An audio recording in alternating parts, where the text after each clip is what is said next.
ఈ సంవత్సరము నితిన్ గడ్కరీ మరియు అమిత్ షా గారి జాతకము ఇద్దరికి కూడా మూడవసారి ఏలినాటి శని నడుస్తూ ఉంది. మూడవసారి ఏలినాటి శని ఆరోగ్యపరమైన ఇబ్బందులను కలిగిస్తుంది కాబట్టి వాళ్ళు తగిన జాగ్రత్తలు ఆరోగ్యపరంగా తీసుకోవాల్సి ఉంటుంది. సో మళ్ళీ నెక్స్ట్ కూడా భారతదేశాన్ని ప్రస్తుతం ఎలాగైతే నరేంద్ర మోడీ లాంటి వాళ్ళు పరిపాలిస్తున్నారో సేమ్ అట్లాగే పెళ్లి కానటువంటి వాళ్ళు మళ్ళీ పరిపాలించేటువంటి అవకాశం నరేంద్ర మోదీకి పెళ్ళి అయ్యింది. బట్ సింగిల్ కదా, నేను అనేది సింగిల్. సో యోగి ఆదిత్యనాథ్ కావచ్చు లేదా రాహుల్ గాంధీ జాతకపరంగా మాట్లాడుతున్నారు. పెద్ద విషయం అది. రాహుల్ గాంధీకి అవకాశం ఉందండి. సో అది కనిపిస్తా ఉంది. అలాగే అమిత్ షా కూడా ప్రధానమంత్రి రేస్ లో ఉండే అవకాశం ఉంది, అంటే జాతకపరంగా. సో సెప్టెంబర్ నుండి ఏషియా దేశాలలో చాలా దేశాలలో ఇంటర్నెట్ ఆగిపోయే ప్రమాదం ఉంది. ఆసియా కంట్రీస్ లో ఎందుకు మీరు ఎందుకు అంటే కాదు, పర్సన్ కంటే ఆయన జాతకం బాగాలేదు, మొత్తం ఏరియా సూపర్. కుజుడు కేతు ఇందాక నేను మాట్లాడుకున్నట్టు కొన్ని కాంబినేషన్స్, గ్రహాల కాంబినేషన్స్. ఇప్పుడు మిథున రాశిలో కుజుడు ఉన్నాడు, సో ఎక్కడికి పోతున్నాడు, సో అవన్నీ అనలైజ్ చేసుకుని చెప్తాం. సో ఇంటర్నెట్ కానీ కరెంట్ కానీ ఇవన్నీ కానీ కుజుడికి రిలేటెడ్గా ఉండేటువంటి పర్టికులర్ ఆసియా కంట్రీ అంటే మన ఇప్పుడు ఆసియా కంట్రీస్ అంటే ఏ అనే లెటర్ మేషరాశికి సంబంధించింది. ఓకే, మేషరాశిలోకి శని ప్రవేశిస్తున్నాడు. అమెరికా, ఆస్ట్రేలియా కూడా అవి కూడా ఉన్నాయి. అందుకని చెప్పినా కదా ఇందాక. ఇప్పుడు ఇందాక ఏం చెప్పినా అమెరికా, ఆస్ట్రేలియా విద్యార్థులు అని చెప్పినా కదా. ఖచ్చితంగా ఆ కంట్రీస్ కూడా ఎఫెక్ట్ అవుతుంది. ఎవరైతే ఏ లెటర్తో ఉంటారో దేశాలు కానీ మనుషులు కానీ ఎఫెక్ట్ అవుతారు. ఎందుకంటే 30 ఏళ్ళ తర్వాత శని మళ్ళీ దాంట్లో ప్రవేశిస్తున్నాడు మేషరాశిలోకి. సో ఇక్కడ ఏ లెటర్ తీసుకోవాలి, ఏషియన్ కంట్రీస్ అనేది ఏ లెటర్. సో అందుకని సమస్యలు ఉండబోతా ఉన్నాయి. సెప్టెంబర్ నుండి ఆసియా దేశాలలో చాలా దేశాలలో ఇంటర్నెట్ ఆగిపోవడము లేదా ప్రత్యేకించి ఇంటర్నెట్ బ్యాన్ చేయడం, ఏదైనా సమస్య రావడం వల్ల ఆ దేశం బ్యాన్ చేసే అవకాశం కనిపిస్తూ ఉంది. దాంట్లో ముఖ్యంగా చైనా దేశం కనిపిస్తూ ఉంది. ఈసారి చైనా దేశంలో ఈ సెప్టెంబర్ 2026 నుండి సడన్గా వాళ్ళు ఇంటర్నెట్ బ్యాన్ చేసే అవకాశం ఉంది వాళ్ళ దేశంలో, నేను చెప్పేది. లేదా ఇతర ఏషియా కంట్రీలలో ఏదో కొన్ని కంట్రీస్లో మనకు ఇంటర్నెట్ ఆగిపోయే అవకాశం ఉంది. అది భారతదేశం కూడా అయి ఉండొచ్చు. ఇంటర్నెట్ అయిపోతే మొత్తం వరల్డ్ అయిపోయినట్టే సార్ ఇప్పుడు. అదే ఖచ్చితంగా జరిగి తీరుతుంది. ఇది నేను ఇప్పటి నుండి కాదు, జనవరి నుండి చెప్తూ ఉన్నా. ఖచ్చితంగా రాబోయే ఇది 26, 27, 28 3 సంవత్సరాలలో ఏదో ఒక సంవత్సరము ఖచ్చితంగా జరిగి తీరుతుంది. అలాగే కరెంట్ ఆగిపోతుంది. ముఖ్యమైన విషయం, కరెంటు మనకు 3-4 నెలల పాటు ఉండకపోవచ్చు. 3-4 నెలల పాటు 3-4 నెలల పాటు ఉండకపోవచ్చు. కరెంట్ అసలు ఇష్యూనే కాదు. ఇప్పుడు సోలార్ పవర్ వచ్చేస్తుంది అనుకుంటున్నాం కదా మనం. ఎందుకు ప్రాబ్లం ఉంటుంది? దానికి యుద్ధం కారణమయ్యే అవకాశం ఉంది. యుద్ధం, ఒకవేళ యుద్ధం అంటూ జరిగితే ఏ దేశమైనా భారతదేశాన్ని టార్గెట్ చేస్తే ఫస్ట్ టార్గెట్ దేన్ని చేస్తారు? హైడల్ ప్రాజెక్ట్ని చేస్తారు. కమ్యూనికేషన్ హైడల్ ప్రాజెక్ట్ని చేస్తారు. హైడల్ ప్రాజెక్ట్ పోయినాక కరెంట్ ఎక్కడి నుండి వస్తుంది? సో నా సజెషన్ ఏంటంటే పల్లెటూర్లలో మీకు ఇళ్ళు ఉంటే వాటిని పునరుద్ధరించుకొని ఒక 4 నెలల పాటు ఉండడానికి వసతి ఏర్పరచుకొని ఉండండి మొదలే. ఇది నేను ఇవాళనే ఈరోజు రాత్రే వస్తుందని చెప్తలేను. రాబోయే 1-2 ఇయర్స్లో ఎప్పుడైనా జరగవచ్చు. ఓకే, రాబోయే 1-2 ఇయర్స్లో ఇప్పుడు నేను చెప్పినవన్నీ మీరు డేట్ కూడా మెన్షన్ చేయండి. ఖచ్చితంగా రాబోయే 1-2 ఇయర్స్లో ఇవి జరిగి తీరుతాయి, దాంట్లో అనుమానమే లేదు. ఓకే, ఆల్రెడీ మాట్లాడుకున్నాం. సెప్టెంబర్ నుండి ప్రధానమంత్రి గారి జాతకంలో కొన్ని సమస్యలు ఏర్పడబోతా ఉన్నాయి. బిగ్ స్టేట్మెంట్ ఇది. ఎందుకంటే ఆయనది వృశ్చిక రాశి, అనురాధ నక్షత్రము, 6వ ఇంట్లోకి శని ప్రవేశం జరుగుతూ ఉంది. 1997లో నరేంద్ర మోడీ గారి పరిస్థితి ఎలా ఉందో ఇప్పుడు కూడా 27 జూన్ నుండి ఆయనకు కొన్ని సమస్యలు ఏర్పడే అవకాశం ఉంది, పదవి రీత్యా, ఓన్లీ పదవి రీత్యా.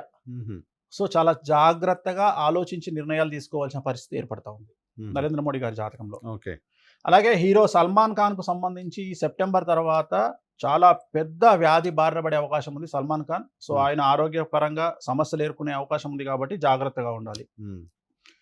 సో ఇందాక మనం చెప్పుకున్నాము, రాబోయే కాలంలో ప్రధానమంత్రి రేసులో యోగి ఆదిత్యనాథ్, అమిత్ షా, రాహుల్ గాంధీ ఉండే అవకాశం ఉంది.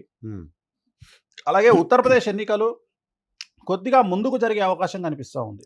27లో జరగాలి. 27 ఈ మంత్ నాకు తెలీదు, బట్ నేను అనుకోవడం అయితే ఈ నవంబర్, డిసెంబర్ కల్లా వాటి మీద డిస్కషన్ జరిగి కొద్దిగా ఎర్లీగా జరిగే అవకాశం ఉంది. ఉత్తరప్రదేశ్ ఎన్నికలు అంటే ప్రీపోన్ అయ్యే అవకాశం ఉంది. ప్రీపోన్ అంటారు కదా, ప్రీపోన్ అయ్యే అవకాశం నాకు 60 to 70% కనిపిస్తూ ఉంది జాతక రీత్యా. ఎవరి జాతకం? ఆదిత్యనాథ్ గారి జాతకం. మళ్ళీ ఏకి వచ్చింది, గుర్తుపెట్టుకోండి. ఓకే, ఏ తర్వాత 2026 సెప్టెంబర్ అంటే ఈ సంవత్సరం సెప్టెంబర్ నుండి ఒరిస్సా రాష్ట్రము లేదా ఆంధ్రప్రదేశ్ రాష్ట్రాలలో ఏదైనా ఒక రాజకీయ సంచలనం జరిగే అవకాశం ఉంది.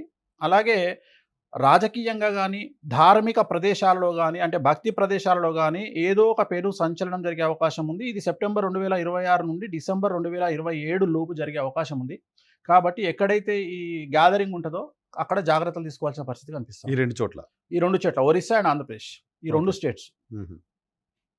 అండ్ దీపికా పడుకొనే జాతకంలో హీరోయిన్ దీపికా పడుకోన్ జాతకంలో రెండవ సంతానం కలిగిన తర్వాత వైవాహిక జీవితంలో సమస్యలు కనిపిస్తూ ఉన్నాయి. అలాగే రాబోయే 2027 జూన్ నుండి సోనాక్షి సిన్హా జాతకంలో కూడా వైవాహిక జీవితంలో సమస్యలు కనిపిస్తూ ఉన్నాయి. కారణం వాళ్ళ జాతకంలో మంగళ యోగం ఉండడం చేత ఈ సమస్యలు కనిపిస్తూ ఉన్నాయి. హ్మ్. అండ్ 2026 అంటే ఈ సెప్టెంబర్ నుండి 2027 డిసెంబర్ లోపు రైలు ప్రమాదాలు జరిగే అవకాశం కనిపిస్తూ ఉంది. కాబట్టి జాగ్రత్తలు తీసుకోండి. అలాగే ఆగస్టు నెలలో ఇప్పుడు మనం మాట్లాడుకుంటున్నట్టు ఈ నెలలో మనకు 2 గ్రహణాలు ఏర్పడ్డాయి. ఒకటేమో మన 12వ తేదీ, ఇంకోటి 28కి ఏర్పడతా ఉంది. సో ఈ 2 ఒకటి మకర రాశిలో, ఒకటి కర్కాటక రాశిలో ఏర్పడతా ఉంది. సో దీని యొక్క ప్రభావం వల్ల రాబోయే కాలంలో అంటే నేను మాట్లాడేది ఈ సెప్టెంబర్ నుండి డిసెంబర్ లోపు అంటే 2026 సెప్టెంబర్ నుండి డిసెంబర్ లోపు భారతదేశంలో అతిపెద్ద భూకంపము లేదా ఉత్తరాఖండ్ ప్రాంతంలో కొండ చర్యలు విరిగిపడి వరదలు ఏర్పడము లేదా ప్రపంచవ్యాప్తంగా పెద్ద భూకంపము లేదా సునామీ హెచ్చరికలు జారీ చేసే అవకాశం కనిపిస్తూ ఉంది. ఓకే. అండ్ ఇంతకుముందు మనం మాట్లాడుకున్నట్టు కొన్ని రోజుల పాటు కరెంటు లేకపోవడము, హ్మ్. ఇంటర్నెట్ లేకపోవడము, హ్మ్. ఇది రోజుల పాటు ఉండొచ్చు, నెలల పాటు ఉండొచ్చు. ఓకే. సో ఇందాక నేను చెప్పినట్టు సోలార్ మీద ఆధారపడడం చాలా మంచిదండి. ఇంకా రాబోయే కాలం అంతా కూడా సోలార్కి వెళ్ళిపోయి solar current, solar bore, so వాటి మీదకి కన్వర్ట్ అయితే చాలా మంచిది. ఎందుకంటే ఎప్పుడు ఏం జరుగుతుందో చెప్పలేము. హ్మ్. సో ఇవన్నీ మనకు కళ్ళతో చూస్తే కానీ మనం నమ్మం కొన్ని. అంటే ఇంటర్నెట్ ఆగిపోతే ఏం జరుగుతుంది అంటే ఆగిపోయినప్పుడు తెలుస్తుంది. ఆగిపోయినప్పుడు సో తెలుస్తుంది. అందుకనే ముందు జాగ్రత్త చర్య చెప్పడం వేణుస్వామి యొక్క లక్షణం కాబట్టి మీరు మీ ఇంట్లో బంగారాన్ని పెట్టుకోండి, వెండి పెట్టుకోండి, డబ్బులు పెట్టుకోండి, అంటే ధన నిలువలు పెట్టుకోండి. ఎందుకంటే రేపు ఇంటర్నెట్ అయిపోయింది అంటే ఈ జీపీఏలు బ్యాంకులు ఇవేం పనిచేయవు. అది సో వాట్సాప్. అప్పుడు ఖచ్చితంగా జోబులో డబ్బులు పెట్టుకుంటేనే మనం ఏమైనా వస్తువులు కొనుక్కోగలుగుతాం. అందుకని మీరు అప్పుడు డబ్బులు కావాలి కాబట్టి ఇంట్లో డబ్బులు పెట్టుకోండి అని చెప్తా ఉన్నా. ఓకే. సో ఉత్తరాఖండ్ ప్రాంతంలో కొండ చర్యలు విరిగిపడి విపరీతమైనటువంటి వరదలు వచ్చే అవకాశం కనిపిస్తూ ఉంది. అండ్ మరీ ముఖ్యంగా 2026 సెప్టెంబర్ తర్వాత షేర్ మార్కెట్ పడిపోయే అవకాశం కనిపిస్తూ ఉంది. చాలా ఈ సెప్టెంబర్ తర్వాత. సెప్టెంబర్ తర్వాత హ్మ్. చాలా పెద్ద క్రాష్ అయ్యే అవకాశం ఉంది. సో షేర్ మార్కెట్లో ఇన్వెస్ట్ చేసే వాళ్ళు జాగ్రత్తగా ఉండండి. హ్మ్. అలాగే బంగారం, వెండి, పెట్రోలు, డీజిలు, ఆయిలు, వంట నూనె రేట్లు విపరీతంగా పెరిగే అవకాశాలు కనిపిస్తూ ఉన్నాయి. బంగారం రేట్ పెరుగుతుందా? 100% లక్ష రూపాయలకి వస్తుందని చెప్తున్నారు. 100% పెరుగుతుంది. ఇంకో రాబోయే 5-6 నెలల్లో 2 లక్షలు టచ్ అవుతుంది. లక్ష రూపాయలకి వస్తుంది అంటున్నారు సార్. 150,000 అయితే ఖచ్చితంగా అవుతుంది. 2 అవుతుంది. అంటే మీరు నాకు రివర్స్లో మాట్లాడితే నిజమవుతుంది. నా జాతకం అది. లక్ష రూపాయలు వస్తుంది అనేది మార్కెట్ ప్రిడిక్షన్ ఇప్పుడు. అందుకనే రివర్స్లో చెప్తున్నా నేను. 2 లక్షలు అవుతుంది.